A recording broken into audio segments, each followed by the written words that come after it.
What is going on, everybody? Welcome back, my Super Saiyan Army, to another Super Saiyan Main Train video. I appreciate that you've come to the channel. Today we're going to get right into this because this is an important topic. Today is November 7th of 2019, and Mary Cain, a very well-known female athlete within the running community, has released a video talking about the Nike Oregon Project, Alberto Salazar, and how she was abused. I joined Nike because I wanted to be the best female athlete ever. Instead, I was emotionally and physically abused by a system designed by Alberto and endorsed by Nike. This one phrase should sum up the entire video for you. It's pretty fucking brutal. It honest to God is, and when I watched it, it struck a chord with me. Not because of any coaching situations that I've dealt with, but because I've seen this kind of thing take root in the running community. I'm going to drop the link to the video down below in the description. So if you haven't seen it yet, go check it out and then come back and watch this video. But I want to give you 4 takeaways from the video and what I find to be the most important lessons to learn from this athlete. History repeats itself if you don't learn from history. So let's take these lessons and move forward. We'll start with number 1. I think the first most important thing, especially for collegiate athletes and people who want to learn from this mistake, is this is not just an issue that takes place in professional running. Oftentimes you will see this exact thing happen within collegiate athletics. Maybe not so much in high school, but probably still in high school, is the issue that took place with Alberto and Mary Cain. What happened with Mary Cain and Alberto Salazar was Mary came in to the Nike Oregon Project as the best female athlete in the country. And Alberto Salazar and the rest of the Nike Oregon Project team tried to make her lose weight. Her words were that in order to be faster, I had to be thinner and thinner and thinner. And while there is truth to the importance of weight, and I've talked about that in the past, I can drop a link to my talk and take on weight management in the description below. While that holds significance and importance, what happened to her was the Nike Oregon Project and Alberto purposefully used means that were not legal and that were not moral to make her lose weight. So for example, they tried to get her to take birth control, and they tried to get her to take diuretic medication. And what diuretics do to your body, if you're not familiar, coffee is a diuretic. It forces your body to cleanse out any extra water weight that you might be holding on to, and because of that, your weight will decrease. This poses not just a moral issue, but a health issue. You need water for your cells to function and do things that they're supposed to do. I bring this up as a main topic of importance because the Nike Oregon Project, although they got busted and brought to the light by Mary Cain, is not the only group to be doing this. I 100% guarantee that there are collegiate teams, especially Division I, that force athletes to, in the short term, sacrifice their mental health and their physical health to be faster. And while this may short term bear results, long term it is going to fuck people up. And if you are part of a group that is doing this, you might want to reevaluate what you're doing. You might want to consider transferring to a different school, speaking out to other coaches within the community. You might want to talk to your teammates and get their 2 cents on things. At the end of the day, you do not want to be part of a project or of a team or of any group or community of runners or people that force you to do this kind of thing. If you're given an arbitrary weight, a weight that you need to hit, that should be a fucking red flag. You should get out of that program or that team immediately, and you should say to that coach, that's not what needs to fucking happen. Weight is important, but fueling is way more important.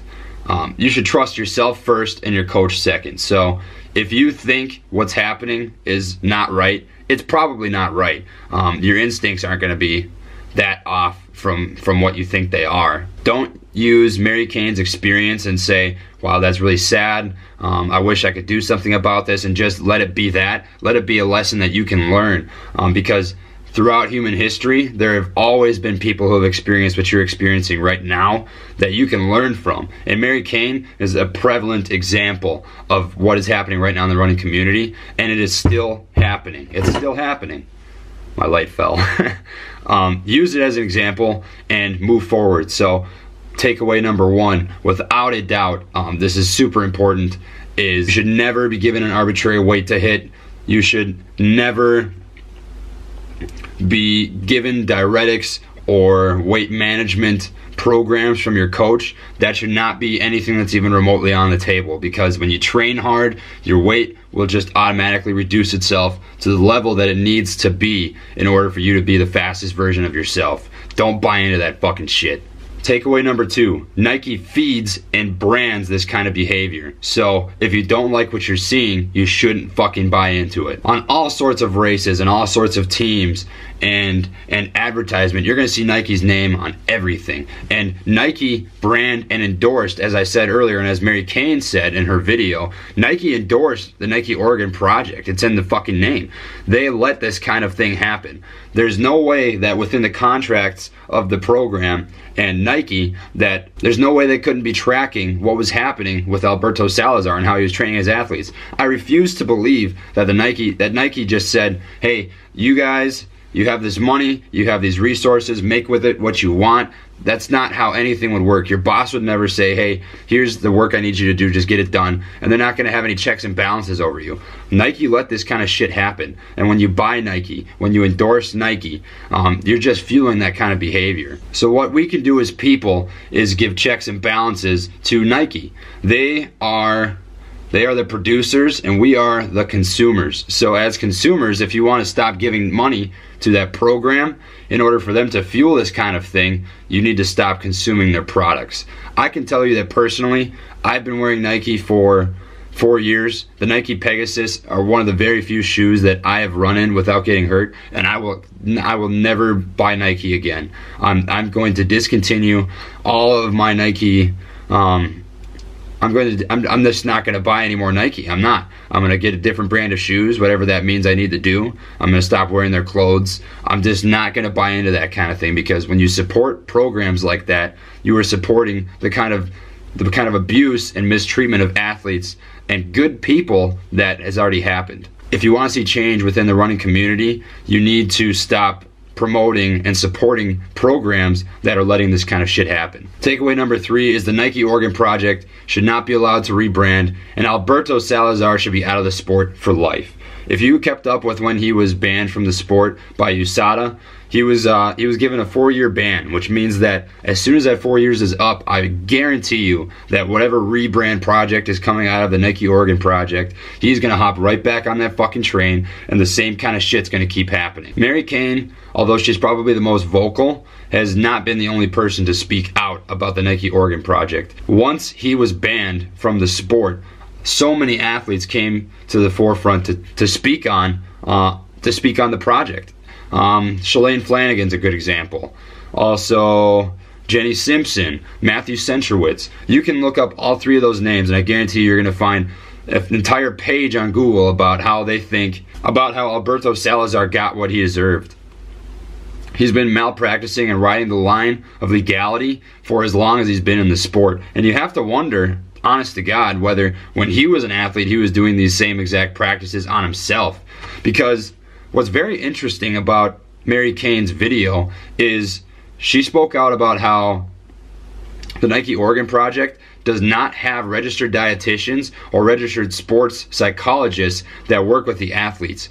Everything that they do within that little circle is just coming out of his fucking brain. He has no science to back it up, and when Mary Cain or other athletes questioned what was happening, they were just told, listen to Alberto. I can tell you right now, that's a sign of a toxic leader, and you shouldn't buy into that kind of shit. So it's important that if we want to see the sport grow and continue to move forward, we don't let that fucking guy come back into the sport. What can we do as people to prevent that? I'm not entirely sure. Maybe you have some ideas and you can drop it in the comments and I'll make a video on it later. Let me know what you think. The 4th and last point, and probably the most important, I would say, is Mary Cain is not the only victim of this kind of training and this kind of mentality within running. She's just the fastest, and she's been the first to speak out about the Nike Oregon Project.